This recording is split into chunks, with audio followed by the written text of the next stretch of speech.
I just got the SmartQ memory card reader from Amazon. Let's cut the plastic tab. Open up the box here.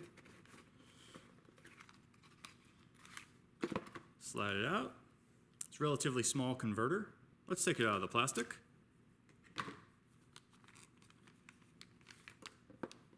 Here we are. Comes with a little pamphlet if you need help. It says let's connect. And it has some information about contacting the manufacturer if you need some help. Let's take the plastic film off of that. It's got a nice black matted finish with reflective black highlights. It's USB 3.0.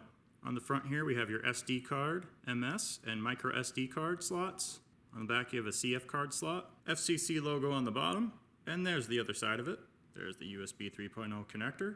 Let's connect it to the computer and try it out. Okay, let's plug it into the USB port into the laptop. Let's push the SD card in there. It's connected to the computer. Okay, I'm going to copy over all the videos on my SD card to the computer. About 74 gigs, and it's estimating at 14 minutes. The speed's pretty constant, around 90 megabytes per second. I'll have to see what the speed is when I use a newer card at some point. Anyways, if you enjoyed this video, please give it a like and a comment below. Thank you for watching.